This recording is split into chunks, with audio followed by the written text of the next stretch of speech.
No doubt you've probably heard about this alpha-gal syndrome already. If you have it, it's an allergic reaction to red meat after you're bitten by the Lone Star tick. That's essentially it in a nutshell. You get bitten by the Lone Star tick, you develop alpha-gal syndrome, and you're allergic to red meat after that. You have a lot of issues where you can't eat red meat after that. So essentially it's a lifelong allergy to red meat. So no more beef, no more pork, no more red meat after you're bitten by this tick and you get alpha-gal syndrome.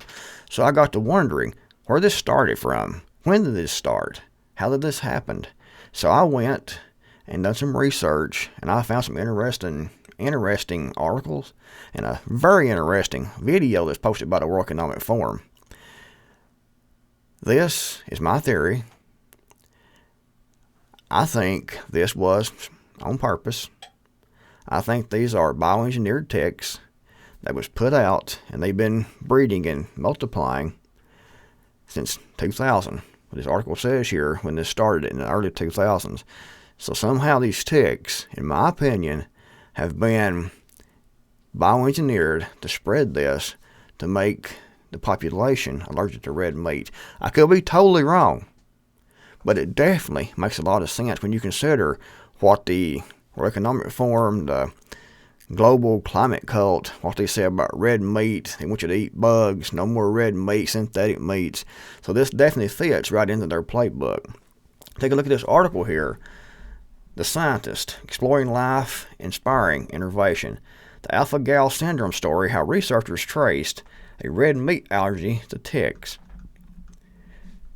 During the early 2000s, Thomas Platts Mills, an allergist and immunologist, I can't say that word hardly, guys, immunologist, blah, blah, blah, at the University of Virginia, had a handful of patients visit his allergy clinic. I can't read today either. Apparently, I can't talk and can't read. Anyway, with a rather unusual complaint, they had suddenly developed an allergic reaction to red meat. He recalled his first patient, an older woman who said she became covered in hives 4 hours after consuming pork. Platts Mills was skeptical, so they still can't talk today. I didn't believe her. It doesn't make sense, he added. People don't become allergic to red meat in the middle of their life. Other patients reported additional symptoms, including gastrointestinal issues, nausea, shortness of breath, and in some cases, anaphylaxis. Platts Mills was sure there must be another explanation for their symptoms, but he didn't know where to look. This goes all into how they found this and everything, but it started, according to this article, in the early 2000s. Now let's go over here and let's watch this video right here. World Economic Forum biologist wants to genetically engineer humans so they become allergic to meat. Actual supervillain behavior. So I'll give two examples. So one is that people eat too much meat, right? And if they were to cut down on their consumption on meat, then it would actually really help the planet. But people are not willing to give up meat. Yeah, some people will be willing to, but other people, they may be willing to, but they have a weakness of will. They say, wow, this steak is just too juicy. I can't do it. I'm one of those, by the way. So, but so here's the thought, right? So it turns out that we know a lot about, we have these intolerance to, for example, I have milk intolerance. And some people are intolerant to crayfish. So possibly we can use human engineering to make it the case that we're intolerant to certain kinds of meat, to certain kinds of bovine proteins. And there's actually analogs of this in life. There's this thing called the Lone Star tick, where if it bites you, you'll become allergic to meat. I can sort of describe the mechanism. So that's something that we can do through human engineering. We can kind of possibly address really big world problems through human engineering. And then we have this article here on the World Economic Forum website. You will be eating replacement meats within 20 years. Here's why. Article goes on down through here talking about all this crap that they want to do to make everyone eat something besides red meat. They want you eating plants. They want you eating fake synthetic foods. They want to control what you eat, and they don't want us to eat red meat at all. So this is their plan, and they lay it out on their own website of what they want. New alternatives can be created more efficiently than conventional meat. I mean, they're going to make it. Solutions for increasing the efficiency of traditional meat production are almost exhausted. No, they're not. We have plenty of fields, plenty of grass, all kinds of room to raise cattle and have all the meat that we want to eat. But they don't want that. They want to control it. Meat alternatives have fewer product risks than conventional meat. What a load of shit that is. But it's all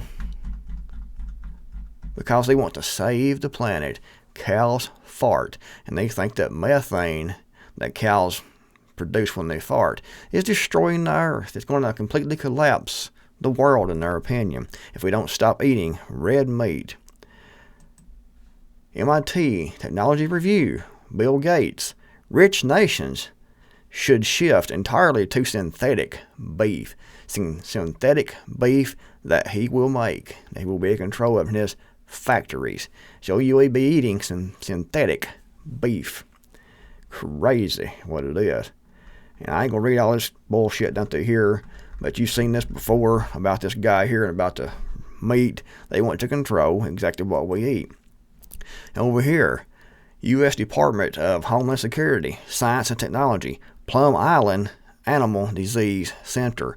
And this talks about what they're doing officially at Plum Island. But we know, actually, what's going on at Plum Island. They are doing stuff like this right here. Bitten, the secret history of Lyme disease and biological weapons. And that's what they're doing, in my opinion. They're experimenting. They are doing all these tests, running all these scientific experiments to come up with exactly what they want. And do you think that it might not be happening here? As far as the Lone Star tick and alpha-gal syndrome, I don't know if it happened in Plum Island or not. But do you think the World Economic Forum can't have their own laboratories and their own scientists? They had, and this climate cult that controls all the money and the banking, they can do what they want to do as far as money goes. There's no limit. So they can have their own facilities set up where they do their own things in other countries. I mean, in my opinion, it's what happened. I could be totally wrong, like I said. I'm not making any accusations towards the World Economic Forum that they are responsible for this, or Bill Gates or anyone else, but in my opinion, it sure looks like it. That's my opinion. It sure looks like it. I have no proof of it, but a lot of common sense and a lot of stuff like this right here, that they've done this before. United States government, they have done experiments with insects, including ticks, to spread disease, to use bioweapons. The Nazis did. Other countries have also, and this is a big thing. This is one of those things that happen. We will fight them with mosquitoes. Historical evidence of biological weapons research in Nazi Germany. They've been doing this stuff for a long time. It's right here, United Nations. And this talks about the United States of America and the release of bug-borne bioweapons during the Cold War. So the United States is guilty of this and has been doing this for a long time. And you can imagine now how advanced that they are. And do you think it'd be difficult to come up with this right here from a tick bite, and where they could breed and expand and have more ticks, and then finally spread over? And this happened in 2000, early 2000 when it started, according to this article. So we've been going now for 20 years, and it's starting to spread more because these ticks have been multiplying. In my opinion, again, this is a lot of my opinion. Let me know what you think in the comments below. From what I see, from history, from what they want, and what this right here is causing, it all fits right in together. It's like a perfect puzzle pieces. It's like pow, pow, pow, pow, pow, all the perfect puzzle pieces. They want you allergic to red meat. Here it is. That's one way of doing it. They may be getting ready to do other ways of doing it. Possibility in the future, something like that. Who knows what they have planned? But they aren't going to give up. They're going to keep on going. In my opinion, I have to say that for YouTube, my opinion, they're going to keep going until they get what they want. They have all the money, all the wealth, they can hire the scientists, they can buy the governments, they can buy the politicians. I mean, in my opinion, again, my opinion, this is what's happened. Let me know in the comments below what you think. Do you agree? Do you disagree? If you liked the video, give it a big thumbs up. Thanks for watching. I'll see you guys in the next video, hopefully.